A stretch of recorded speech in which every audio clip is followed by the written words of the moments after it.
राधे राधे दोस्तों। तो कैसे हो आप? स्वागत है आप सभी का साइंस की प्रैक्टिस सेट नंबर 14 में। तो दोस्तों इसके अंदर अपन कर रहे हैं बहुत ही अच्छे शानदार जानदार क्वेश्चन। तो चलते हैं अपने क्वेश्चनों पर। तो क्लास पे चलने से पहले यदि चैनल पे नए हो तो चैनल को सब्सक्राइब कर दीजिए, लाइक कीजिए और ज़्यादा से ज़्यादा शेयर कीजिए। आइए चलते हैं क्वेश्चन पर। आपका पहला क्वेश्चन यह रहा। तो बताइए दोस्तों इसका आंसर क्या होगा। आपतित किरण और असमतल दर्पण के बीच का कोण 35 डिग्री है। तो आपतित किरण और परावर्तित किरण के बीच का कुल कोण होगा। आपतित किरण और परावर्तित किरण के बीच का कुल कोण आपको बताना है। तो देखिए दोस्तों,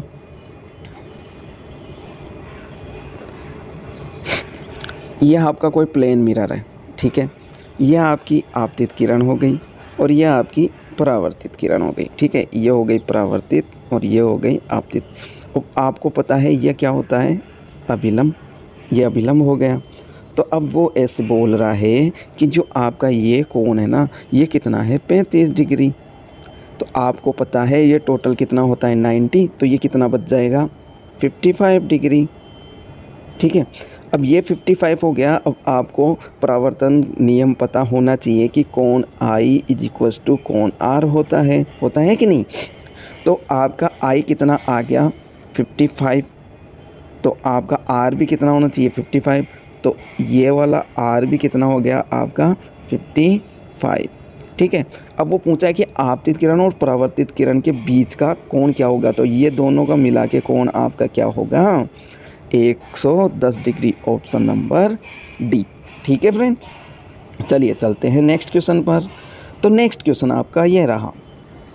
बताइए दोस्तों इसका आंसर क्या होगा, जल्दी से बताइए। इनमें से कौन सा बेरी का एक लक्षण है।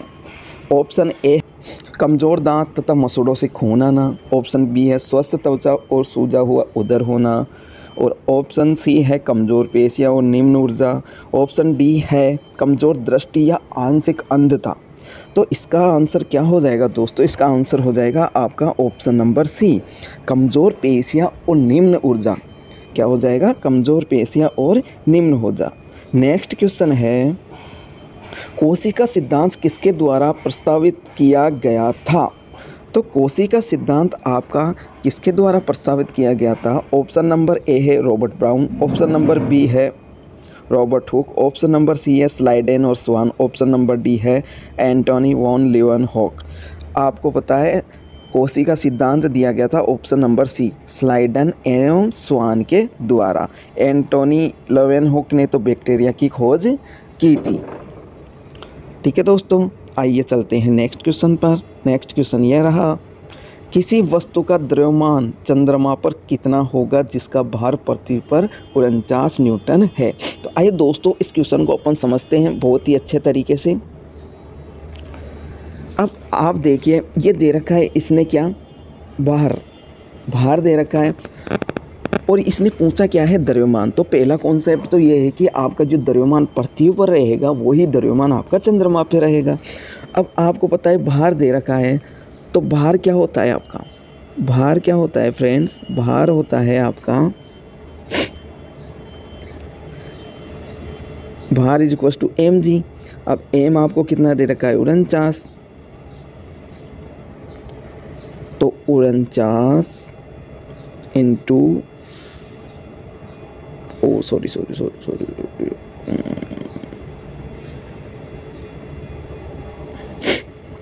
तो आपको भार कितना दे रखा है, 49। तो 49 आ जाएगा यहाँ पे। द्रव्यमान आपको निकालना है और जी है गुरुत्वीय त्वरण, और गुरुत्वीय त्वरण का मान क्या होता है, 9.8।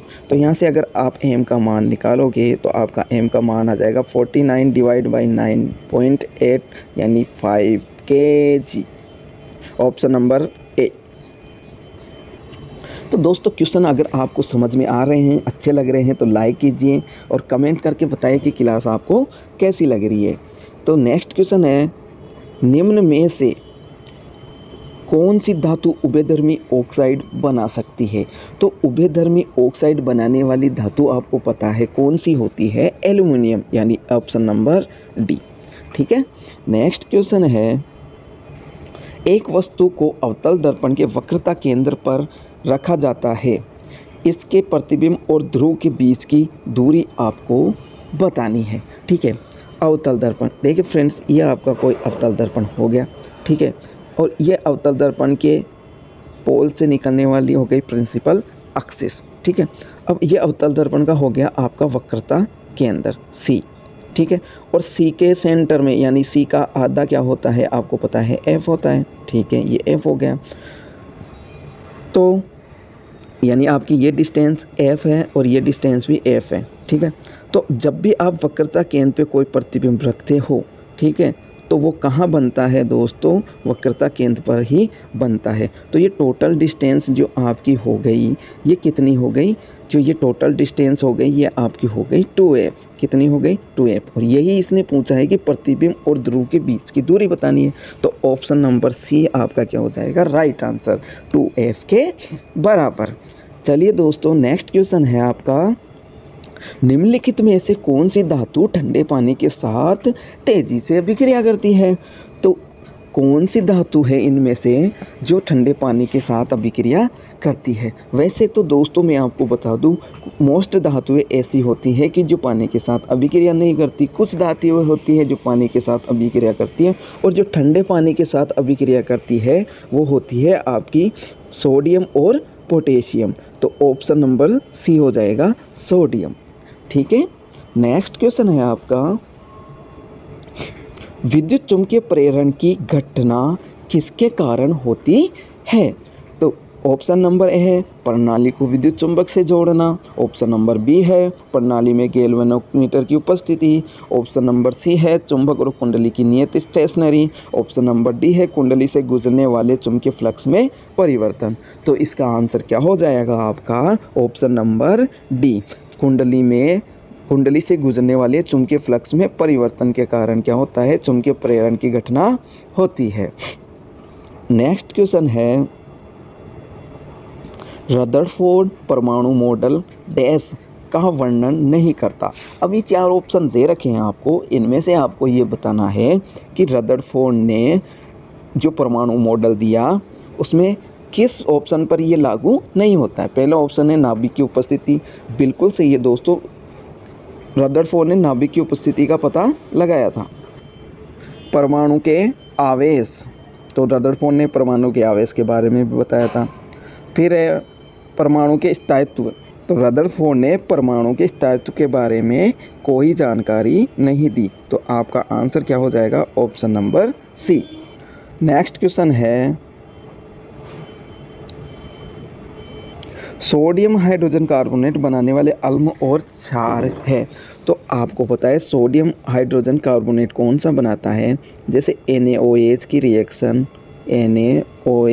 रिएक्शन अगर अपन H2CO3 के साथ करते हैं तो अपने पास क्या बनता है? NaHCO3 बन जाता है। और क्या बाहर निकल जाता है? H2O बाहर निकल जाता है। तो ऑप्शन नंबर ए आपका क्या हो गया? Right answer. चलिए दोस्तों, नेक्स्ट क्वेश्चन का आंसर बताइए क्या होगा? 2 क्रमागत सजातीय श्रेणी के सदस्यों के बीच आणविक द्रव्यमान का अंतर क्या होगा? तो इस क्वेश्चन का आंसर आप मुझे होमवर्क में बताएंगे। तो इसका आंसर कमेंट बॉक्स में कमेंट करके ज़रूर बताइएगा। तो क्लास कैसी लगी ये भी आप बताइएगा। तो दोस्तों, वीडियो को अगर क्लास आपको अच्छी लगी है तो क्लास को ज़्यादा से ज़्यादा शेयर कीजिए, लाइक कीजिए, और चैनल को अभी तक आपने सब्सक्राइब नहीं किया है तो चैनल को सब्सक्राइब कर दीजिए। थैंक यू दोस्तों।